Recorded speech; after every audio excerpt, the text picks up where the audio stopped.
All right, so let's start with number 3. All right, you've already had a chance to read it. Part A says, find the volume of water in the container when the height is 5 centimeters and indicate at the end a unit of measurement. So this one, I'm just trying to find volume. Notice how it doesn't say anything about like the rate at which the volume is changing or the rate at which the height is changing or the rate at which the radius is changing. So do I need to do any derivatives? No. So I'm just going to use my volume formula. So let's write down the formula, 1/3 pi r squared. And do I know the height? I do. What is the height? 5 centimeters. All right. So in order to find this, all I need to do is figure out the radius. If I can figure out the radius, then I have enough information to find the volume. All right. So look at in the thing you just read, right in here, right? It says when the height of the container is 10 centimeters, the diameter of the opening is 10 centimeters. Do you guys remember the relationship between radius and diameter? It's half. Very good. So if, when I look at this, the diameter is 10 centimeters, what would be the radius in this scenario? It'd be 5, right? So if my opening or my height is 10 centimeters, my radius would be 5 centimeters. So the radius is half of the height. I'm going to put that to the side here. I'm going to use it later as well. The radius is 1/2 times the height. What is our height in part A? 5 centimeters. So what is half of 5 centimeters? 2.5. Now you don't have a calculator, so I would recommend just leaving it as a fraction. So I'm going to leave it as 5/2.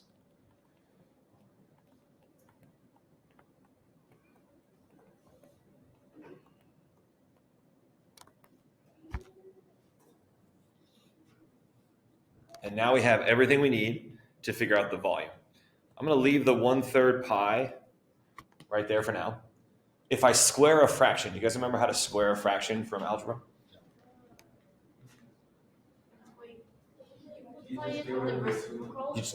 You just do both of them, right? So what's 5 squared? 25. And then what is 2 squared? 4.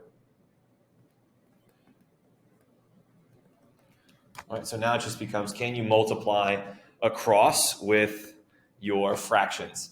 Now, what I try to tell students, if possible, you want to reduce them, but I don't see any that I can reduce, and I don't see any that I can reduce diagonally. Right? If I look at this 3 with this 25, can I reduce 25/3? No, I cannot, right? And this 5 is on top. So I'm just going to multiply 1 times 25 times 5. What's 25 times 5? 125. And then what is 4 times 3? 12. All right, don't forget, the students will do this. Right, I know you don't have a calculator, so you don't know what the approximation is. You do need to put pi in there, right? That pi does need to be in my answer. And then what are going to be my units? Cubed, very good. So either cubic centimeters, that's fine, or centimeters cubed. I tried my best in my work to show you, right, I started with centimeters. Then I had this centimeters. I squared it, so I had squared centimeters. Squared centimeters times centimeters is cubic centimeters. Okay, any questions on part A? I'm hoping that wasn't too bad. That's supposed to be like the easy one. Okay, ready for part B? Okay, this one's going to be hard. Find the rate of change of the volume of water in the container with respect to time when the height is 5 centimeters. So the moment I read, find the rate of change of the volume, what does my brain immediately think I need to do? Take the derivative with respect to time. So I'm going to write down that formula that they gave us in part A or before part A, 1/3 pi r squared h. And now I'm going to take the derivative of this. Right? So I have dv dt equals, what do I do with the constants, 1/3 and pi? I just bring them down, right? They're not going to do anything until the very end. Then I put this bracket because I do need to use what rule when I take the derivative of r squared times h? The product rule, right? So this is one of those chances for you to use that information from the last unit. So I like to do the derivative of the first function. So what's the derivative of r squared? 2r, but don't forget it needs to be the chain rule. Very good, dr dt. Times the original second function, the height, plus what's the derivative of my second function? What's the derivative of h? It's 1, and then you have the chain rule, dh dt times the original second function. Everyone okay with that? All right, now, what I like to do on these problems is to see if I have everything, right? First off, what am I finding? Which one, Andres? Very good. I am finding this one. So if I'm going to find that one, I better have everything else. Do I know the height? I do. The height is 5 centimeters. Do I know the rate at which the height is changing? Do I know the rate at which the height is changing? I'll put this stuff over here. So I have height is 5. What did it say for dh dt? Negative 3/10. Is it centimeters per, is it hour? Yes. Okay, so I know that. Do I know the radius? Do I know the radius if the height is 5? I do, right? This is just like part A. What is the radius? 5 over 2, right? Because it's half of the height.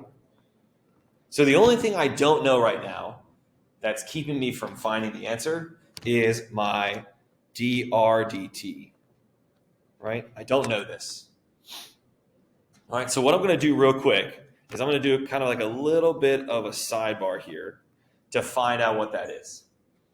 Okay? Now, do you remember I wrote originally up here at the top, I wrote the rate. Yes? So, Miss McIntyre is on. Andres? Sure. Awesome. Excellent. Now, I wrote out the original, when we're doing part A, whatever it is, I hope it's more important than calculus. I wrote that the radius, sorry, that was common, equals 1/2 times the height. Remember when I wrote this with part A? Right? So I'm going to write that again. So write that radius equals 1/2 times the height. Now, if I differentiate this, if I take the derivative of my radius with respect to time, I would get dr dt. And I need to know what that is, right? I'm trying to find that. That's the missing piece to me unlocking this question. Do you see the 1/2? Bring that down. We did this earlier. What's the derivative of h?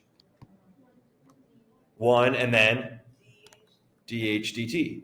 So if I know dh dt, which we do know, right? We know that. We can find dr dt, right? It's just half of dh dt. So what is negative 3/10 centimeters per hour times a half? Negative 3 over 20. Nice, Brendan. So this is, I think, what makes this the most challenging here is I think a lot of you, if not all of you, could differentiate, right? Could get this line here. But the issue would be, do you remember that sometimes you have to write another equation, differentiate that to help you find a missing piece? That, I think, is the hardest part. Okay? How are we doing so far? Because now it's just going to be plugging in and doing algebra. Okay, so I'm going to plug in the stuff that I know. There's no need to like simplify or multiply the 1/3 pi. Just plug the stuff you got, in. All right, what do we say the radius is? 5/2. Are you guys okay for the sake of space if I don't put the units and just put it at the end? Okay, so that's 5/2 centimeters. What did we just find that our rate of change of the radius is? Negative 3/20. The height was given in the problem. That was 5 centimeters. Plus, what's my rate of change of the height? Negative 3/10. And then my radius, I'm going to end up squaring that. So 5/2 squared. Remember to raise your hand and let me know if you're confused by any of this stuff. It's a lot. Okay, I'm going to do some multiplying now in this bracket. What I tell students, like I told you in part A, if possible, I always look to see if I can simplify first. Can I simplify anything with 5/2 or 3/20? No, but can I look diagonally and reduce anything? Can I look diagonally and reduce something? I can. You guys see the 5 and the 20, right? So what is 5/20 reduced to? 1/4. So I'm going to do that. All right, and that's going to leave me with on the top. Remember, I know it looks like these are not on the top, but those 2 and that 5 are on the top, okay? So 2 times 1 times 3 is 6, and then 6 times 5 gives me 30. Do it again. 2 times 1 times 3, that's 6, right? Times 5 gives me 30. Okay with that? Yep. It will be, yes. 2 times this 1 is 2, times 3 is 6, times 5 is 30. All right, and the denominator, it has a 2 and a 4. So what's 2 times 4? 8. And you're right, Julia, it will be negative. Yes, Alan, welcome. Awesome. Grab one of those. We're on number 3. Okay, plus. All right, this one here, do you know what's going to happen with my 5/2 squared? What's going to happen with my 5/2 squared? When I square that, what do I get? 25/4. 25/4. All right. Can I reduce anything there? Diagonally? Yeah, I can diagonally. You're right. So what is 25/10 reduced to? 2/5. If I divide by 5, I get 5 and 2. You're right. Nice. Let me try to zoom in so you can see it. Okay. So what is 3 times 5? 15. And then what is 2 times 4? 8. And then remember again, that is going to be negative.